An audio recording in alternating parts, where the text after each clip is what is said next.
And hello, and welcome to Criterion Connection. I'm Wade. And I'm still Joe. And we're going back to another suggestion. This one was recently suggested by a fan, a listener, in the comment section. We're doing Wim Wenders' 1984 Paris, Texas.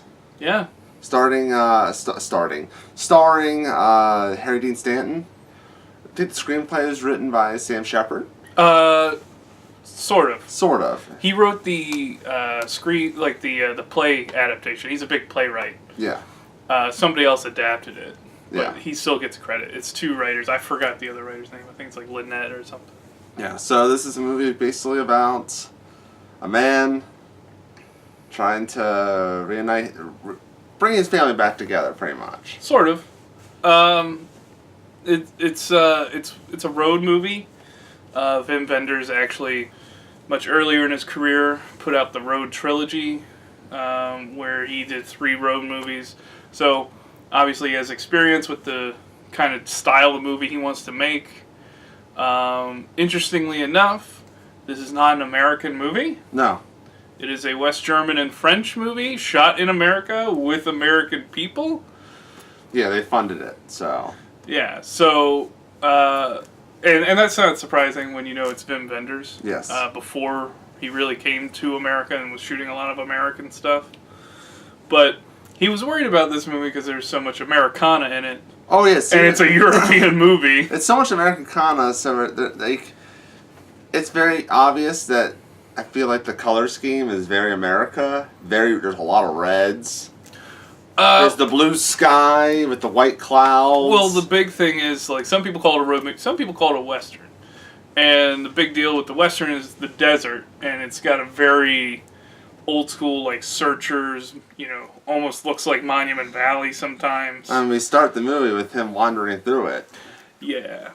With the bright red hat and that beard that's very straggly. Yeah. Like, it's not even a full beard. It's all, like, patches and stuff like that. So, it's kind of like mine. Yeah, it's kind of like yours. It's kind of like my beard. You got the Stanton. But, yeah, like, and he kind of... You start him in the movie, he's lost in the movie. So, for those not familiar with road movies, we did, I think, do 1 or 2 already. Did the hit? Yeah, we did the hit. Some may say Midnight Cowboy could be considered like just an urban version of it. Yeah. So a lot of these movies tend to be longer. This is a 2.5-hour movie, and it's a lot of times not just a physical journey as this one takes from the brother coming to Texas to collect Harry Dean Stanton's character Travis. And then going back down to Texas later. So there's also that, and there's the character's journey. And it's a big thing with Travis, because he's pretty much an entire mystery for the first half of the movie. Yeah. You don't even know what significance he has to anybody else on Earth until... was it like 15 minutes in, maybe? Yeah.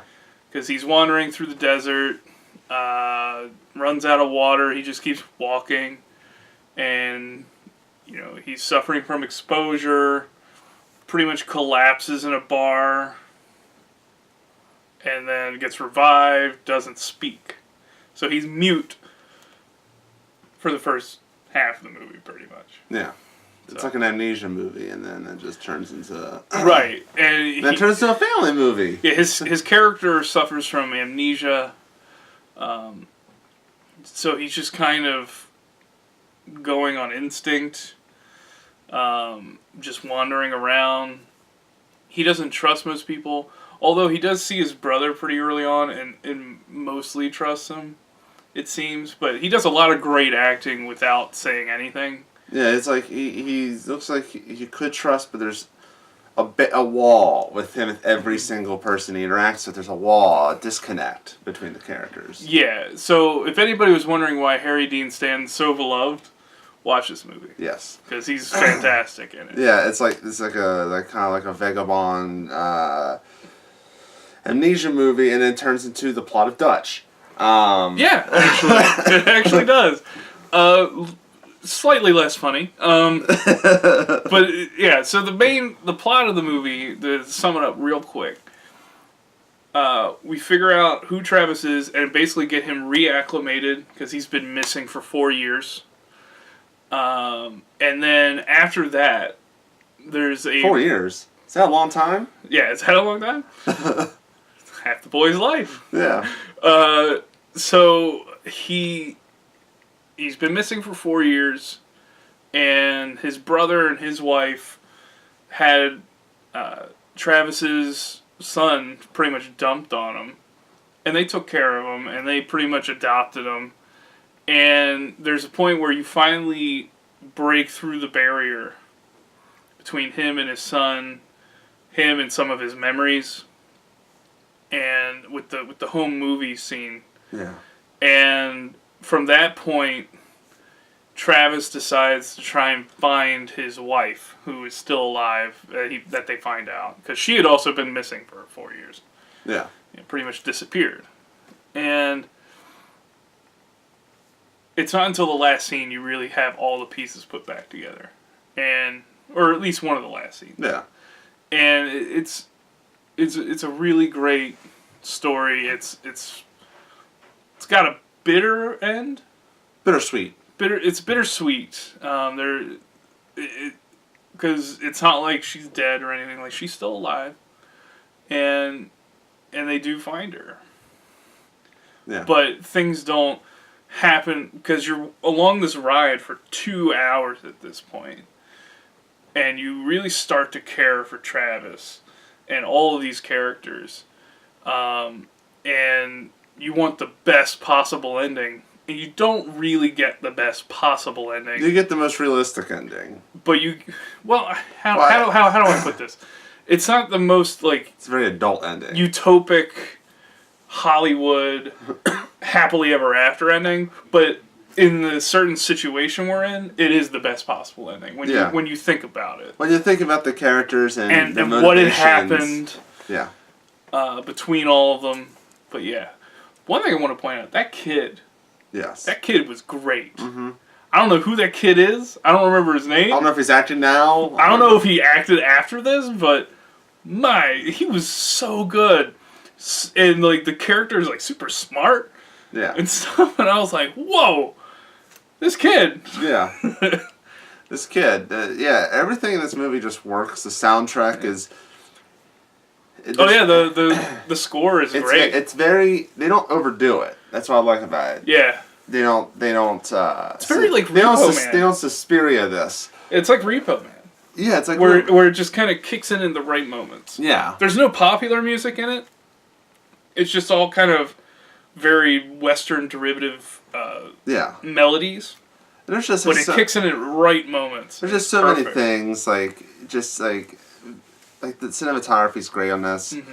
The lighting, colors, just fucking vibrant. Just vibrance. The color just pops every time you see it. Mm-hmm. I saw, because to prepare, I watched a lot of other videos and stuff like that. There was a video about like what color means to this movie, and there's a lot. You notice that Harry Dean Stanton is surrounded by green a lot. Mm-hmm. But no other characters are wearing green. No, they're always wearing red or blue or something like that. So it's like a disconnect because they're two different colors. Mm-hmm. And it starts where he's just kind of wearing just bland colors with the one red hat, and the ending has a lot of red. So it's like it's not as green or anything like that. Like the parking lot is green. Like it's Jane's wearing pink at one point. Yeah, it's just like and the red light. There. It's very interesting how the lighting is and the structure. Like even like when he finds her, there is a physical divide between them. Yeah, legitimately. And they're just like, okay, like it's like they're always. Well, if you notice, there's always a divide between him and Jane. Yes. There is no part where they actually can touch one another.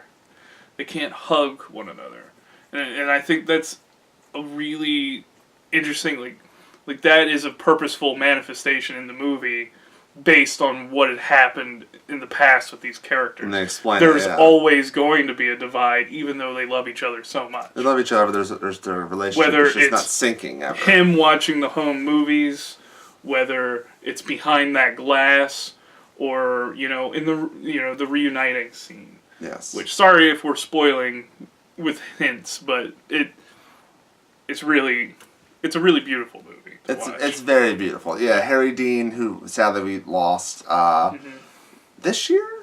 Was it this year? No, I think it was sometime in the last couple of years. I think it was last year because he was in the In Memoriam. Yeah. And like you understand, like all I know from Harry Dean Stanton was this is the second Harry Dean Stanton movie. Yeah, we did Repo Man. No, wait, this is the third because I did Fire Walk with Me.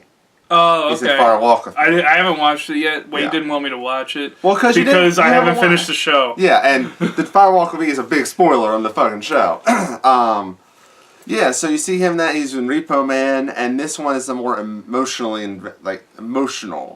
deep into his career. And it's like I've only seen him in Twin Peaks or something like that. That's all I've seen him in. But I've seen him in Repo Man because of the show. Well, he shows up in the background of a lot of movies. Yeah, he's always a supporting character. Maybe I've seen him. And this is one of those chances like this and Repo Man where he really gets to show what he brings to the table. Yes. As a main character.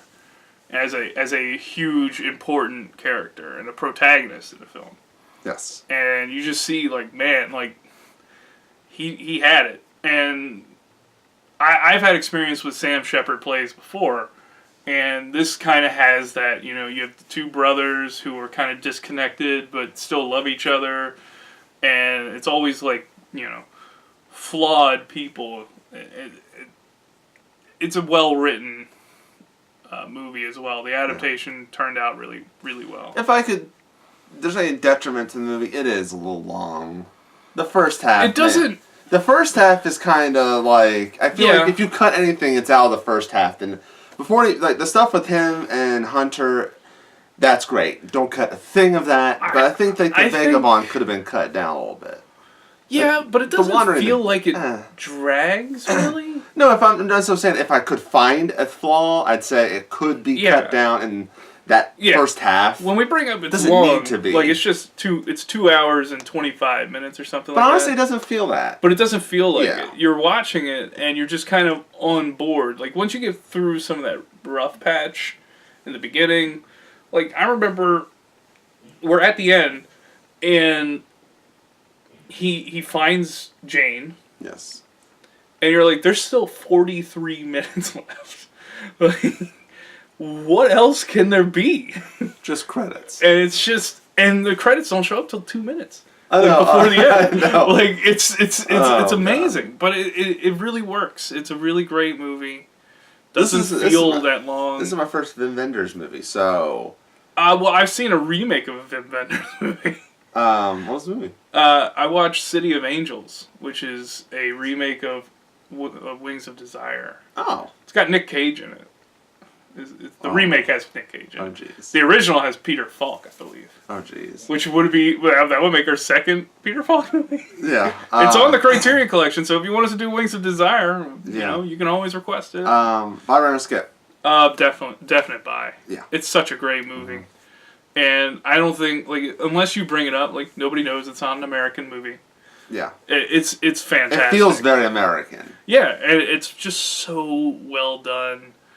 And like I said, it's one of the best kid performances I've seen ever. Which is funny, because a couple of weeks ago, I watched 2 weeks ago, I watched Sixth Sense for the first time. That's another great one. And Haley Joel Osment's great in that, too. He kills it, yeah. I watch a lot of movies with great child actors. Yeah, and I guess I'm going to watch Home Alone 5 now. I wouldn't do that. No, okay. Okay. That will break the streak. I would say buy for me. Yeah, I put it in my Amazon wish list. Yeah, so it's been in my wish list, and I've always almost bought it. It's sold it. I gotta get it at this point. It's honestly it's one of the best movies we've done in a while. Like, I think since Persona, I think it's one of the best. Yes, I think it's a movie. It's up there with True Stories. It's a movie you can't really find a flaw in. Yeah, it's great. Yeah, it's big. It's real deal. Yeah. So what do you think about Paris, Texas? What's another Wim Wenders movie that we should do? Please comment below. I know that Vin's done a lot of movies for Criterion, so it's in there. Not for Criterion. Criterion has them. Yeah. He didn't say, "Oh, Criterion, I'm going to do this for you." He probably could if he wanted. He could. But yeah, there's that. Also, subscribe, like this video, subscribe, share, so we can spread the word, more Criterion stuff like that. And next week, we are going back to Kurosawa. About time, right? Yeah, and should we say what it is in case they want to watch it? It's Dreams. It's Dreams. Kurosawa's Dreams. One of these days, we're going to do a samurai movie. Yeah, you keep ducking them. I don't know. Well, Scott borrowed he's borrowed all my Seven Samurai. Yeah. Well, I guess the other samurai movies that he's borrowed don't have anything to do with Kurosawa. But, you know. But I don't want to do Seven Samurai right away. Anyway, we'll talk about that later. I'm not the one bringing it up. Yeah, so next week we're doing Kurosawa, and then we have one more week, and we're not going to tell you what that is, because it's going to be a good one. It's going to be a good one. So until next time, I'm Wade. And I'm Joe. And we will see you later.